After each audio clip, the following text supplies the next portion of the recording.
what's up? It's Aubrey Perry, founder of Crackham. We're shooting another episode of the Beanbag Chronicles today. We are in Pittsburgh, Pennsylvania at Barrel and Flow. And today I've got Dave with me from Mack Brewing Company. Met him a few years ago. I think I met him in 19, first time.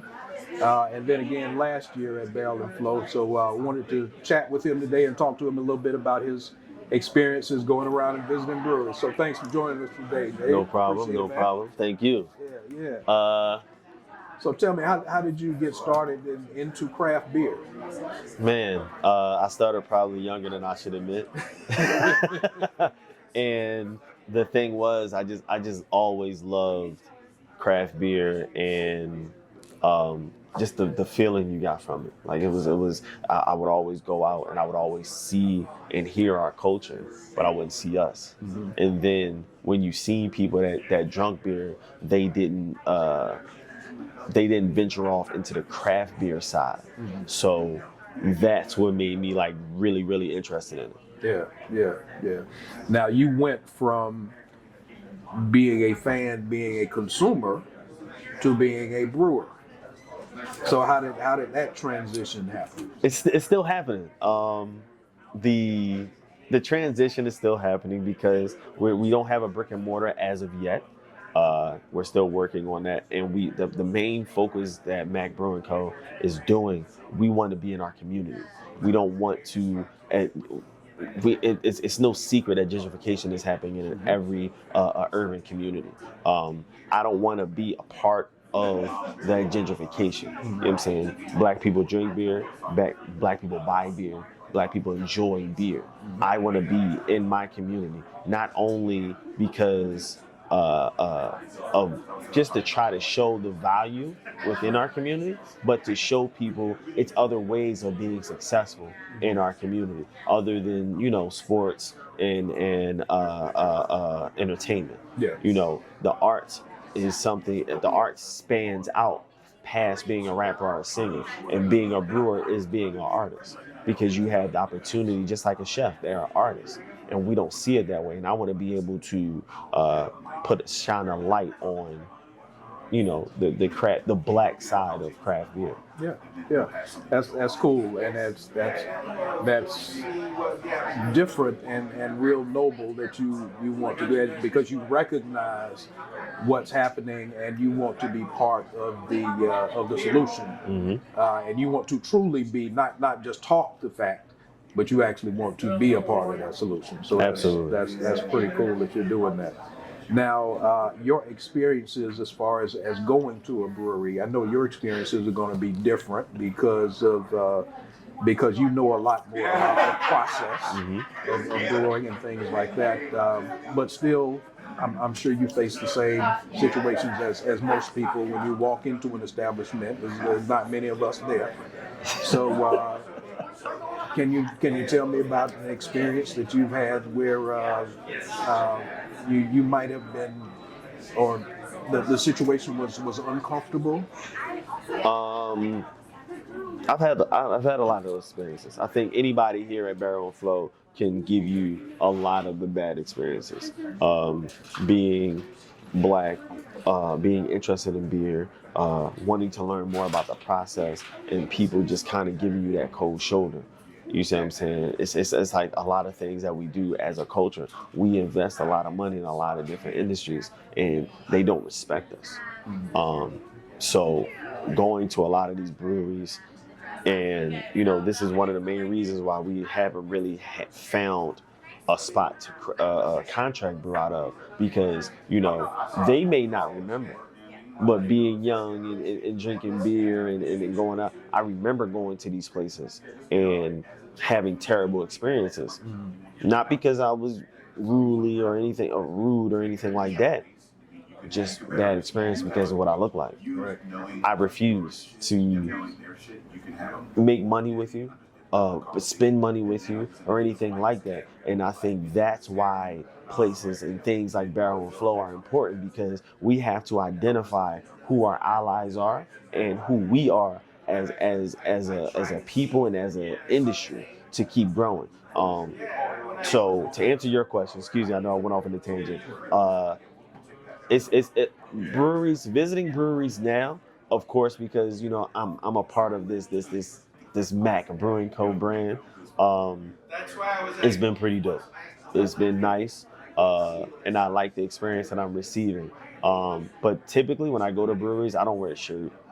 Just like today, I don't wear a shirt or anything like that. I want you to know who I am because I want to see how you truly treat my people. Because if you don't treat us like anything, then I don't need to be there. I don't need to spend any money with you. I don't need to make no money with you. I don't need my name associated with you at all. Yeah. And I think that's something that we have to remember in this industry. Not bending over to get your name in the marquee. And I think it's a few, not a lot, but it's people that they're doing what they need to do to get their brand off, but not paying attention to the sacrifices and the consequences that they're doing. Right. Yeah, it's unfortunate that it happens, but it's realistic. It's what we live. It's what we live every day. Tell me if you had to talk to these brewery owners and let them know something that they could do to make sure people are comfortable when they walk in your door, what type of suggestions would you make?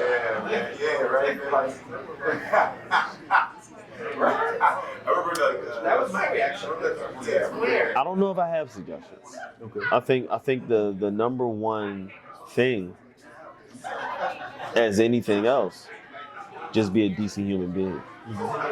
Because if you're a righteous person, if you're good-hearted, it's going to come out naturally. What comes from the heart reaches the heart. And I think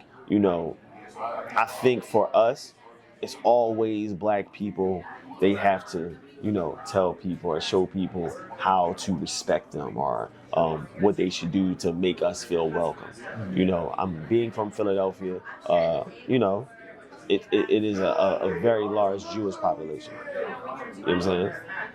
I grew up Christian, but I know all the Jewish holidays because I went to public school.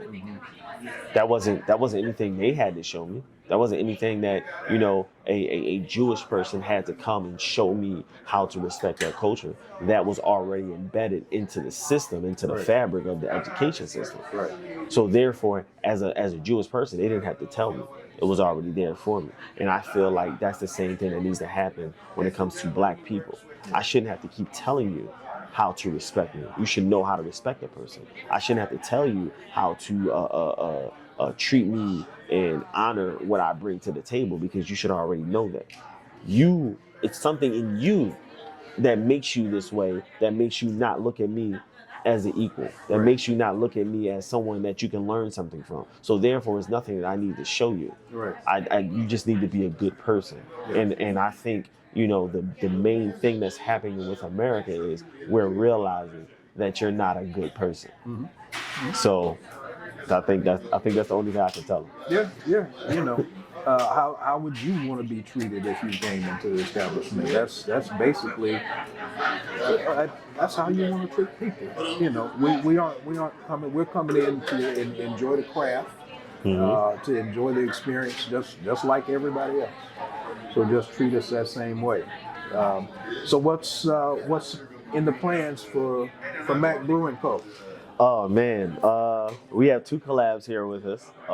We have a oatmeal stout, a oatmeal blind stout, golden stout, 11.5%. It's going to be cocoa nips, vanilla, and I think that's it. Yeah, oatmeal, 11%. Then we have our amber with the yams.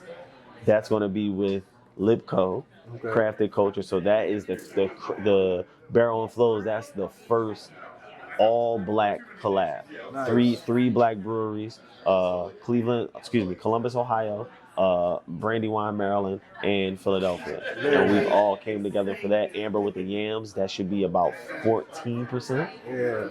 And y'all that don't know Mack Brewing Co. Mack Brewing don't do no low gravity stuff. 10 or better. 10 or better. If it ain't 10 or better, it's probably not us. And that's not like, we just want people to respect the liquid. Just like, I'm a car guy. You got to respect that engine. Oh, yeah. You know what I'm saying? Yeah. It's going to get away from you in that first gear.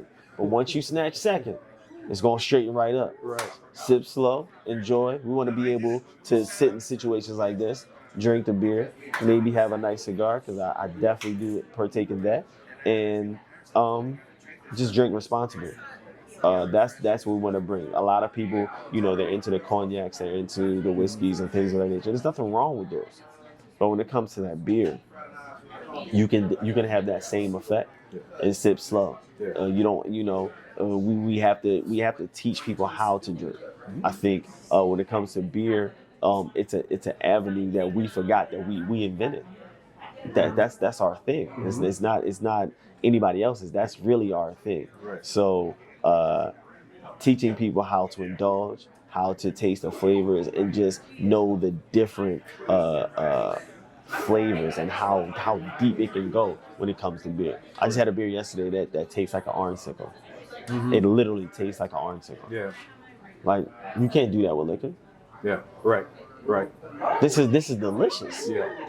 Liquor is you put a couple chasers in it and it's like, I can tolerate that. Right. This is something you don't have to tolerate. You can find something that you enjoy and you can stick with that. Hey, it's like you said, it's art. It's artists. The beer glass or the can is the canvas, and they're making art and sharing it with people like me. So keep doing what you're doing, man. I appreciate it. Thank you. Thanks for joining us today. No problem. Thank you for having me. I appreciate it. You can find us on YouTube, Being Bad Chronicles. Follow our Facebook group, The Crafted Community. And you can also find us on crackem.beer on Instagram. So check us out, and we'll be back in the next episode soon. Cheers.